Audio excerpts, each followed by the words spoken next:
हाँ जी, तो पहला लॉ करने के बाद अब करते हैं second law of motion. Newton ने जो दिया था, और फटाफट से देखते हैं कि न्यूटन ने सेकंड लॉ ऑफ मोशन में क्या कहा था। इन्होंने कहा था force is equal to the rate of change of momentum. Momentum क्या होता है, अभी तो बताया था, the product of mass and velocity is known as momentum, और you can say power of motion is known as momentum. तो momentum के अंदर जो चेंज आएगा, rate of change of momentum is equal to the force.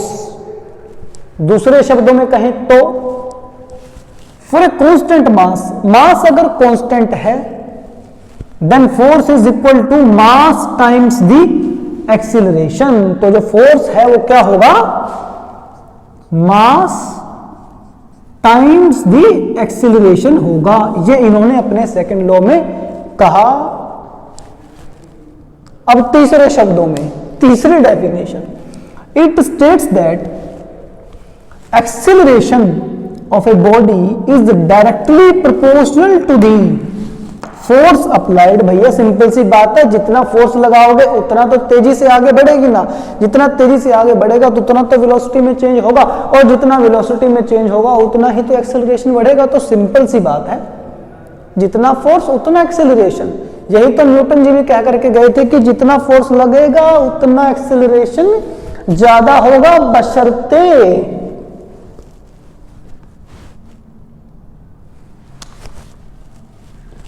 Mass constant रहे।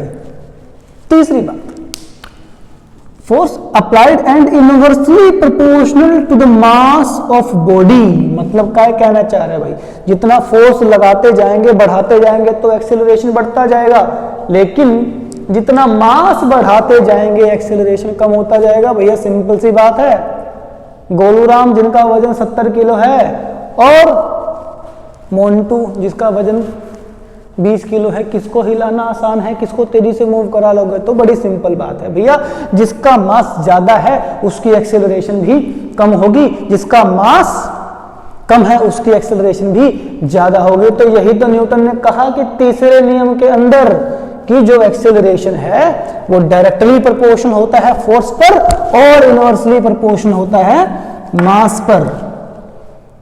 चौथे शब्दों में क्या समझें इस नियम को, कि जब फोर्सेस अनबैलेंस्ड होंगे, देखो भैया अगर एक्सेलरेशन होना है, अगर मोमेंटम होना है तो फोर्स को तो अनबैलेंस होना पड़ेगा। काय ना बात करते, फोर्स अगर बैलेंस्ड है तो मोशन ही नहीं होगा, तो जब मोशन ही नहीं होगा तो मोमेंटम कहां से होगा, मोमेंटम ही नहीं होगा तो फिर नियम का क्या फायदा। तो इसीलिए बात कह रहे हैं कि जब फोर्स अनबैलेंस्ड है तो होगा भैया एक्सेलरेशन, और ये एक्सेलरेशन दो चीजों पर डिपेंड करता है, मास और फोर्स। और कैसे डिपेंड करता है भैया, जितना फोर्स बढ़ाएंगे एक्सेलरेशन उतना बढ़ेगा, और जितना मास बढ़ाएंगे एक्सेलरेशन उतना कम होगा, ऐसे डिपेंड करता है। Acceleration is directly proportional to the force and inversely proportional to the mass. यहां से फॉर्मूला डराइव हुआ F is equal to ma। Force क्या होता है, मास इंटू एक्सेलरेशन। किसने बताया, Newton second law of motion ने। समझ में आएगी पूरी कहानी, आ गई होगी, इंटेलिजेंट बच्चे हैं। चलिए इस वीडियो को देखा, पिछले वाले को भी देखा, अगले वाले को भी देखेंगे। जब तक के लिए इसको समझना है, कंसेप्ट्स को एनालाइज करना है और टीम एडुकुल के साथ बने रहना है। Thank you, have a nice day.